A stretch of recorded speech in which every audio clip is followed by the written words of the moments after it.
PBA is back! Pagkatapos ng mahigit 7 buwan na paghihintay, magbabalik aksyon na ang pinakamatandang liga sa Asia, ang Philippine Basketball Association o PBA. Magsisimula na ang laro sa darating na November 5 sa pagitan ng Magnolia Chicken Templados at TNT Tropang Giga.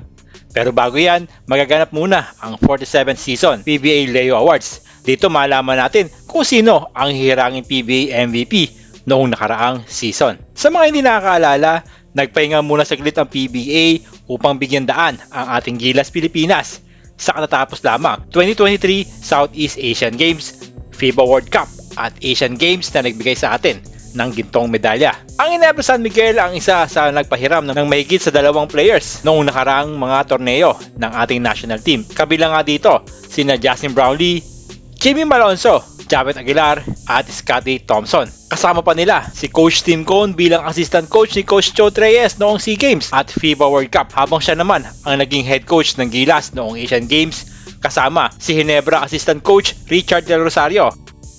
Kaya ngayong bagong season ng PBA, isa ang Ginebra sa binigyan ng mas mahabang pahinga ng PBA, kung saan ang kanilang unang laro ay maganap pa sa darating na November 17 kalaban ang Converge Fiber Sexers. Pero sino-sino nga ba ang pasok sa official lineup ng Ginebra San Miguel sa darating na PBA Commissioner's Cup? May mga bagong players ba ang mga kabarangay na kanilang pakakabangan? Tara, isa-isahin natin kung sino-sino ang mga players ng Barangay Ginebra ngayong bagong season ng PBA. Pagkamot nabi ko madepensahan ng Ginebra ang kanilang PBA Governor's Cup title, hindi pumasok sa tray si Coach Tim Cone nitong nakaraang off-season. Kaya ang Ginebra ay solid pa rin ang kanilang lineup. Kabilang sa lineup ng Ginebra ay si 15-year veteran Chala Dillinger, pati na ang naglaro noong PBA on tours na sina Nards Pinto, Adjon Mariano, ang big man na si Raymond Aguilar, Jason David, Sydney Onuberry, at ang nagpakitang gilas na si Bon Pesumal. Sabi nga ng mga Ginebra fans, bumalik na ang kumpiyansa ni Pesumal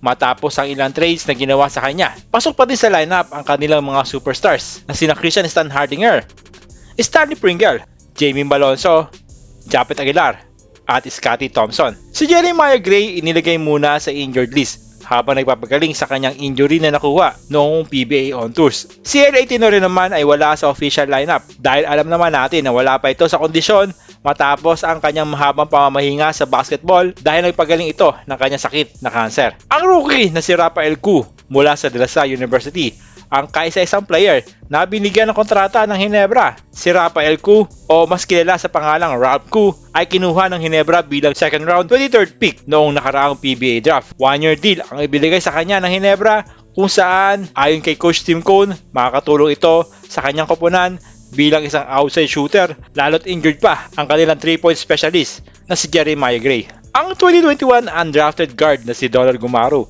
ay binigyan din ng 1-year contract ng Ginebra. Si Coach Tim Cone mismo ang nagrekomenda kay Gumaro na bigyan ng kontrata dahil na-impress si Coach Tim sa 5'11" guard mula sa Arellano University noong naglaro ito sa PBA on tour.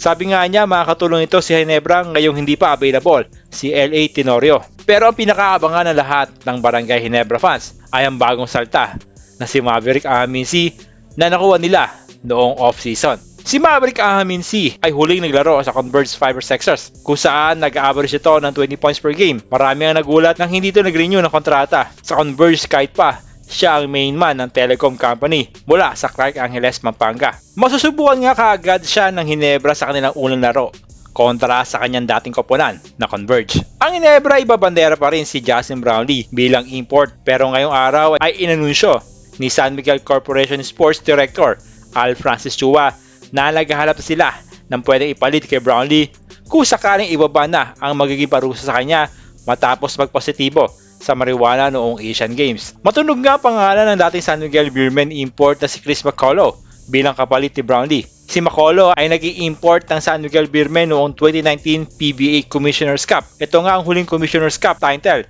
ng San Miguel Beermen na kanyang ibinigay ng talunin nila, ang TNT Katropa. Nag-average siya ng 34 points per game, kasama pa ang 14 rebounds, 3 assists, 1 steal, at 2 blocks per game. Marami ang nagtataka kung bakit hindi na kinukuha si McCullough bilang import sa PBA. Kahit pa maraming beses itong nagpahayag ng kanyang intensyon na maglarong muli sa PBA, pati na rin sa ating national team na Gilas Pilipinas. Ang 6'9" NBA veteran ay huli naglaro sa Formosa Dreamers. Kung sakaling totoo ang rumor na si McCullough ang next import ng Ginebra, malaking adjustment ito para sa Ginebra, lalo't kinakailangan niyang punan ang maiiwan ni Ginebra resident import Justin Brownlee pagdating sa opensa at team familiarity. Ano sa tingin niyo mga kabola?